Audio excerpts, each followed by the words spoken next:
Everyone, today we will cover a topic on global constraints, and we will study two constraints, the sum and the all different constraints, two very useful constraints for solving a real problem using constraint programming. The sum constraint is, definition is this one. You want to sum a set of variables, here, xi variables, and the result of the sum should be linked to the result, which is y variable. So that's the signature in Java. And let's study a concrete example of to see how we can deduce some values that should be removed given the current state of the domains. So we have three variables here, x1, x2, x3, and we want the result to be equal to y variable. Which value can we remove here?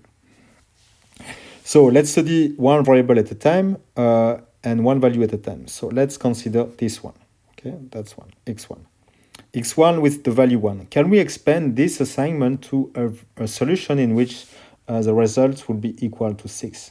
Okay, so 1 plus 3 is already 4 plus 2 that works. Okay, so clearly this one is 1 plus, I said plus 3 plus 2, okay, is equal to 6. Okay, so we know that this one will be part of at least one solution, so we cannot remove them. Okay. What about this one? What about this one? So you've got 3 plus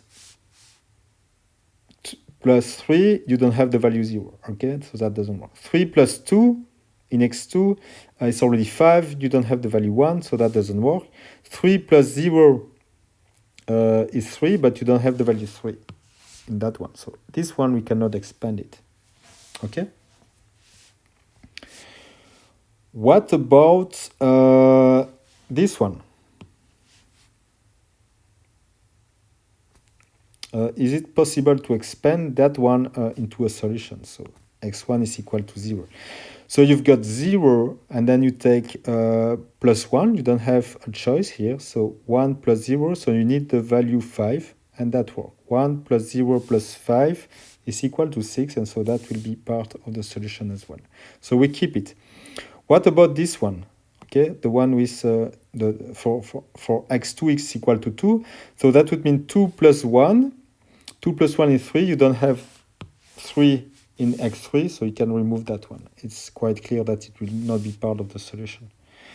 Okay, for the same reason, that one is also not part of the solution, because you know that you have at least 1 in x1, so you would exceed here, you would be at least 7, so you can remove that one. Okay, and that's the same for this one. Okay, you can do 4 plus 1 is already 5, but you don't have the value 5 in x2, so you can remove it. Okay, so you can remove all these values that I have indicated with a red cross. You can remove them from the domain. You know that this assignment will not be part of the solution. That's the pruning that we can do.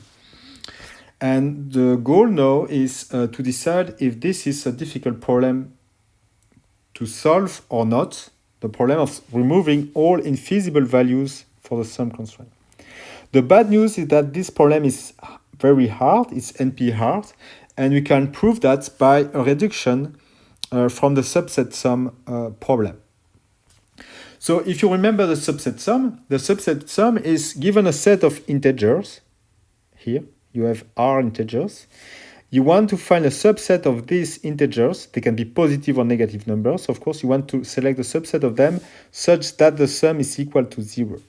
Okay, and what we need to do to show that there is a reduction is that we have to show that if we would have a very efficient algorithm for solving the filtering for the sum constraint, then we would be able to solve the subset sum problem easily as well. Okay, so let's try to design the reduction. And the reduction would be that one. You will introduce one variable, xi for every value inside your original set with domain 0 or ai. Okay, the 0 would mean that you will not select this value as part of the final set of the subset sum problem. Okay, so if it takes the value 0, it means that you do not select the value ai in your final solution. Okay, but if it's not equal to 0, it means that it is equal to AI, then it means that you select this value AI in your final set of your subset sum problem. Okay, so you do that, you apply the filtering of the sum constraint, and of course the y variable here has only the value 0 in the domain. Then you ask the filtering algorithm to remove every impossible value in the domains of the variables that you have just introduced, the xi variables, and then you have two possible outcomes. You check all the domains after the filtering. If all of them are equal to 0, it means that you select none of the values, and so it means that there is no subset that would sum to 0, right?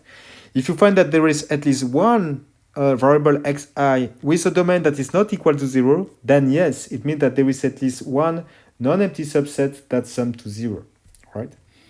And so you can select that one, you assign it, you apply again the filtering algorithm, and so on until you find the solution. And you will find a solution for your subset sum, original subset sum problem. Okay, so the reduction is quite easy to do from the subset sum. The bad news is, as I said before, that it's NP difficult to remove all the infeasible values for the sum constraint. Okay. It's an NP complete problem. So what does that mean? What it means is that we can forget about designing an algorithm for filtering the sum constraint that would be able to remove all the infeasible values. That would be too costly. We cannot afford to spend in each node of the search tree to spend a time that is exponential. We cannot afford that. Okay? So we want to design a filtering algorithm for the sum constraint that is cheaper. And that's always a trade-off, right? If you have a strong filtering algorithm or a weak filtering algorithm that executes faster, it's not always clear which one is the best to design. And it also depends on the size of the search tree. Because if you have a strong filtering algorithm, maybe you will prune a lot the search tree. And so you may gain a little bit of time. And with a weak filtering algorithm, the size of the search tree will be larger. But overall, it's not clear what is the best of the two worlds, okay? Because it's always a trade-off between the time that you will spend doing the filtering in each node, right? Although the size of the search tree might be smaller because you spend much more time calling or executing the very heavy filtering algorithm, it's not always a winning strategy to do that, okay? So the only way to know is just to experiment. But anyway, spending an exponential time inside the propagators is not a good idea. So we want to avoid that, and we will avoid doing that for the sum constraint as well. So instead of domain consistency, we will rely on something that is weaker, which we call bound consistency. Okay, the bound consistency means that you will assume that the domains of the variables here have no gaps. They have no gap at all, right? They are interval ranges, like intervals like this, okay? For domain consistency, it's a little bit different, right? You might have holes in the middle of the domains, okay? But for bound consistency, it's not the case. So for bound consistency, we will assume that the domains are intervals, and we will only reason on the bounds of the domains, okay? And that's it.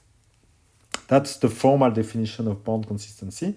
But I don't expect you to recall it. It's more the idea that we will only reason on the bounds of the domains, and because of that, we might be able to design a filtering algorithm that is faster.